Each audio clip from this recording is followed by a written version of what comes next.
Paano nga ba magtanim ng bawang sa ating bakuran or sa likod ng bahay? Tara, panoorin natin to. Pwede natin gamitin ng mga basiyo ng mga plastic bottles na hindi na ginagamit sa ating tahanan.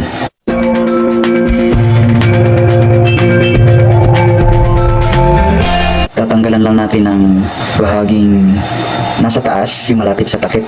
Tapos lalagyan natin ng tubig. Siguraduhin lang po natin na puno siya ng tubig. Para kapag ipinatong natin ang mga bawang, ay lapat na lapat po ito sa bandang ibaba ng bawang.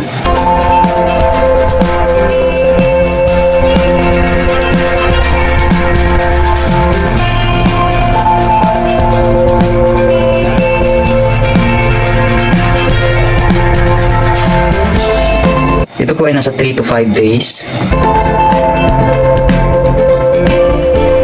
Makikita nyo po lumalabas ng kanyang mga ugat.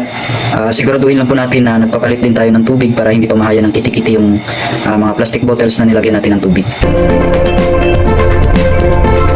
Yung iba hindi lumalabas yung dahon pero may ugat naman. Dili lang yung paglabas ng mga dahon.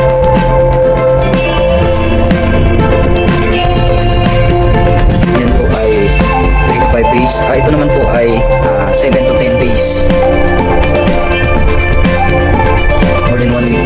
So, nakita nyo naman, mahaba na yung kanyang mga ugat. At pwede na po natin itong ilipat sa mga lupang taniman or sa mga flower pot. So, ihanda lang po natin yung ating taniman. Siguraduhin po natin na matabang lupa ang ilalagay natin.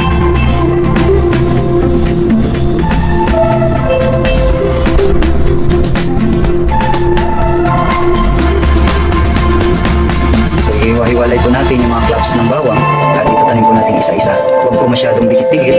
Kailangan may space din po sila para lumaki yung mga bawang sa ilalim nang hindi nagbabanggaan.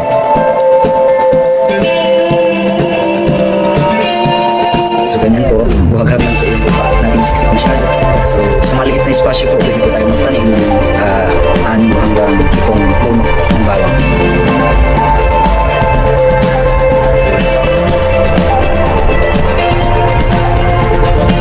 Lagi po natin didiligan tuwing tuyo na po siya.